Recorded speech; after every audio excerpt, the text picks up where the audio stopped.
नमस्कार करता हूँ दोस्तों आपका इस कार्यक्रम में जिसका नाम है good night with live cities. मेरे साथ मेरा नाम है आदित्य झा।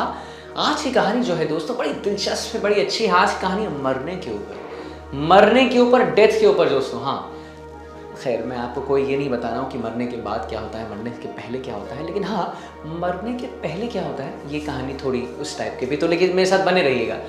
संत तुकाराम महाराज दोस्तों, संत तुकाराम महाराज महाराष्ट्र में बहुत ही ज़्यादा फेमस महाराज हैं। वो भगवान कृष्ण के बहुत बड़े भक्त रहे, विष्णु के बहुत बड़े भक्त रहे। उनके बारे में कहा जाता है कि स्वयं भगवान आए थे उन्हें ले जाने के लिए। तो खैर होते हैं इससे बहुत बड़े संत। तो ये कहानी उनकी है। तो वो एक बार भ्रमण कर रहे थे, बहुत जगह जा रहे थे, महाराज थे, सब जगह जाते रहते थे, लोग उन्हें बुलाते रहते थे कि एक इंसान जो थे उन्होंने उनको बताया कि देखिए मैं प्रणाम करता हूँ आपको महाराज, मेरा बेटा है और सब अच्छा है, उसमें अच्छा कमाता है, अच्छे से रहता है, कुछ उसमें ऐसी नहीं है दोष, लेकिन महाराज एक प्रॉब्लम है, उसे क्रोध बहुत है महाराज। उसे इतना क्रोध है, उसे इतना गुस्सा आता है कि कभी किसी को मार देता है, कभी किसी को गालियां बक देता है, बहुत उसे गुस्सा बहुत है। तो महाराज मैं नहीं जानता हूँ कि मैं कैसे उसे ठीक करूँ, अगर आप प्लीज़ हेल्प कर सकते हैं।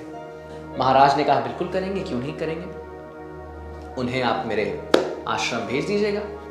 अगले दिन वो गया तो बोला हाँ भाई आप महाराज हैं ना? हाँ मैं महाराज हूँ। तो हाँ तो मुझे मेरे पिताजी ने आपके पास भेजा है। हाँ क्या है?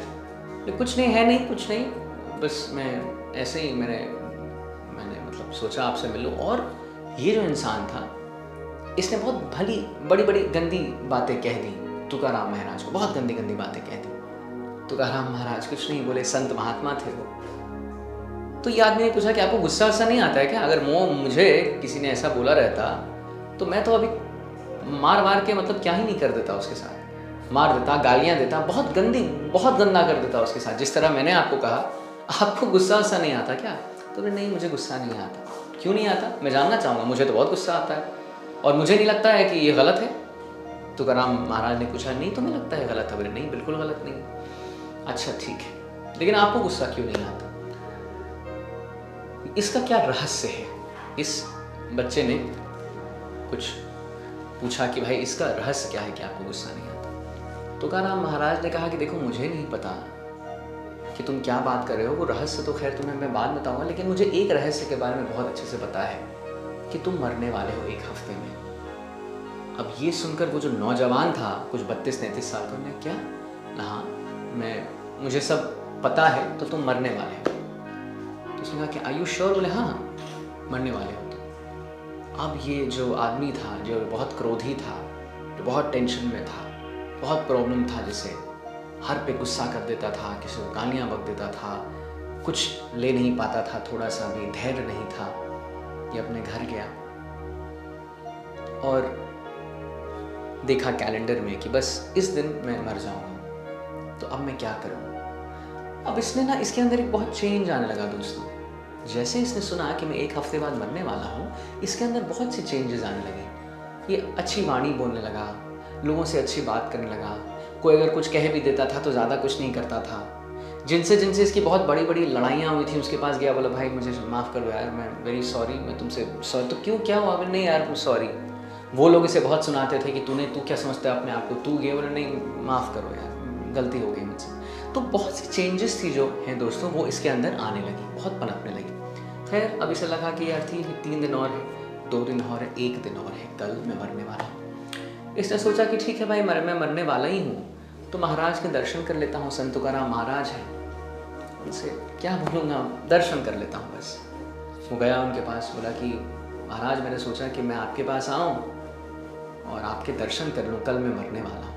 तो तुकाराम महाराज ने कहा कि अच्छा एक बात बताओ, वो सब छोड़ो, तुमने 1 हफ्ता कैसे बताया अपने इस पूरे, ये जो 1 हफ्ता तुमने बताया कैसे बताया? बोले कुछ नहीं महाराज मैं क्या करूँगा, मैं बस क्रोध तुम्हारा कम हुआ? अपना हाँ बहुत कम क्रोध, अब किस बात का क्रोध करूँगा?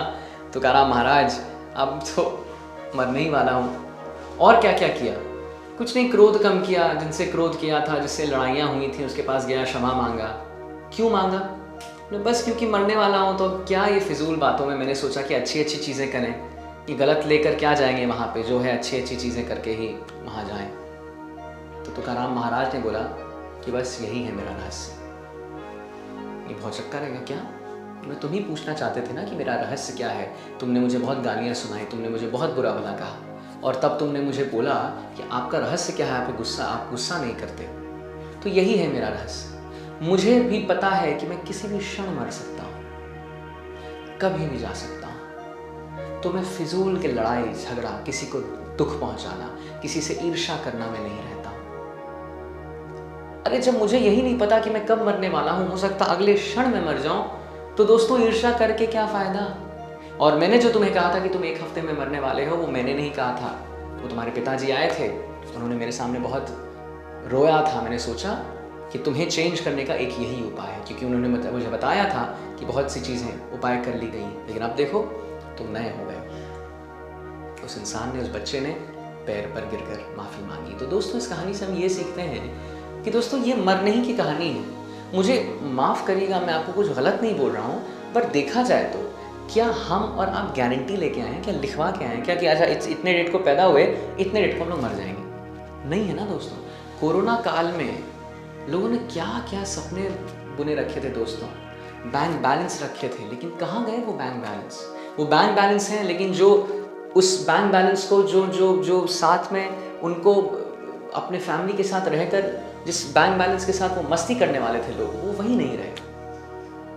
जो ये सोचे थे कि बड़े बड़े घर बनाएंगे, वही नहीं रहे। मैं ये नहीं कहता हूँ दोस्तों कि बड़े घर मत बनाइए, बैंक बैलेंस मत रखिए, बिल्कुल रखिए, पर दोस्तों इस बात को बिल्कुल अपने चेतना में डाल लीजिए कि कभी भी, आप समझ रहे हैं, हम और आप मर सकते हैं। और जैसे ही हम इसको अपने चेतना में डालेंगे दोस्तों, हमारे अंदर इतनी चेंजेस आएंगी कि हम हर इंसान से अच्छे से बात करने लगेंगे, हम हर एक व्यक्ति से अच्छे से बात कर लें। व्यक्ति छोड़िए दोस्तों, हर एक चूहे कीड़े मकोड़ों को हम लोग कुचल के नहीं मारेंगे।